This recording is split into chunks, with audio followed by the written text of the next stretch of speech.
शुरू अल्लाह के नाम से। नाज़रीन किराम सलाम अलैकुम। मैं अली कंबर काज़मी रसूलपुर दहलड़ी मेरठ से आपकी खिदमत में पेश कर रहा हूँ वहम और अंधविश्वास के खिलाफ एक सिलसिलेवार गुफ्तगू, जिसमें आप पाएंगे हमारी रिसर्च से मुताल्लिक नई बातें। आज मैं आपके सामने बहुत अहम मौजू, इंसान पर आने वाली मुसीबतों और आफतों से मुताल्लिक गुफ्तगू पेश कर रहा हूँ, जो हर जहन का सवाल है और हर फिक्र की जस्तजू। मैं ये मौजू हुज्जतुल इस्लाम शेख अली असगर कायमी साहब की तहरीर से पेश कर रहा हूँ। अल्लाह आदिल है और उसके तमाम काम हिकमत की बुनियाद पर हैं, लेकिन कुछ मसाइल अवाम पर वाजे नहीं हो सके हैं। इन मसाइल में से एक अहम मसला ये है कि आफतें, बलाएं, रंजो गम, नाकामी व शिकस्त, नुकसान व बहरान वगैरह बज़ाहिर अल्लाह के अदल के मुआफिक नहीं लगते। इस सवाल के दो जवाब दिए जा सकते हैं, एक मुख्तसर जवाब, दूसरा तफसीली जवाब। मुख्तसर जवाब यह है कि जब अकली और तहरीरी दलीलों से साबित है कि अल्लाह हकीम व आदिल है और उसने तमाम मखलूक को बगैर इल्म व हिकमत के खल्क नहीं किया है, और ये कि अल्लाह किसी शख्स या किसी चीज का कभी मोहताज नहीं रहा है, वो हर चीज से हर लम्हा बाखबर है। खुलासा ये कि वो कोई भी काम खिलाफे हिकमत अंजाम नहीं देता। जुल्म जो जहल और खबासत की पैदावार है, उसका तसव्वुर भी अल्लाह की ज़ात के लिए खिलाफ अक्ल है। इसके बावजूद अगर हम हवादिस और परेशानी के फलसफे को ना समझ पाए तो हमारी समझ और इल्म की महदूदियत का तसव्वुर है। चूंकि जो भी ज़ात इलाही को उसकी सिफात की रोशनी में पहचानता है और उसकी थोड़ी भी मार्फत रखता है, उसके लिए इतना जवाब काफ़ी है। दूसरा जवाब तफसीली। इन मुसीबतों की जिम्मेदार हम खुद हैं।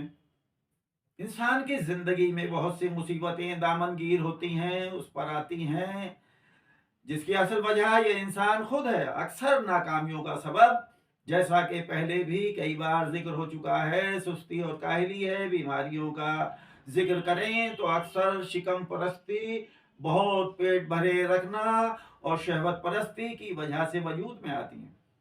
बदनज़मी हमेशा बदबख्ती का सबब रही है। इसी तरह इख्तलाफ और इफ्तराक मुसीबत का पेश खीमा रहे हैं।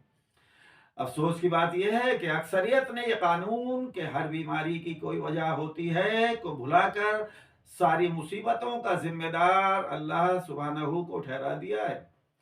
हालांकि अब अल्लाह के अलावा भी बहुत से असबाब बना लिए गए हैं, जिनमें जादू, नज़र, काम बंद, वादेना वगैरह भी शुमार होते हैं। इन बातों के अलावा वो नाकिसुल खिलकत बच्चों का पैदा होना भी वालिदैन की कोताहियों का नतीजा है। कुरान करीम इरशाद फरमाता है, जो भी नेकियां तुम तक पहुंचती हैं वो अल्लाह की जानिब से हैं, और जो बुराइयां तुम्हारे दामनगीर होती हैं वो सब तुम्हारी खताओं का नतीजा है। अहादीस में कई मकाम पर इसी तरह आया है कि इंसानों पर आने वाली मुसीबतों का ज्यादातर हिस्सा उनके गुनाहों की सजा का होना है। मौला अली फरमाते हैं, गुनाहों से दूरी इख्तियार करो, क्योंकि तमाम बलाएं और मुसीबतें, रोजी का कम होना गुनाह की वजह से है। यहाँ तक के बदन में खराश का आना, ठोकर खाकर गिर पड़ना, मुसीबतों में गिरफ्तार होना, ये सब गुनाह का नतीजा है। अब इस मकाम पर एक अहम सवाल सुनने वाले हजरात के जहनों में यह भी उभर रहा होगा कि समाज और माशरे में दो तरह के लोग होते हैं, जालिम और मजलूम, मोमिन और काफिर। आखिर सभी क्यों अज़ाब में गिरफ्तार हो जाते हैं?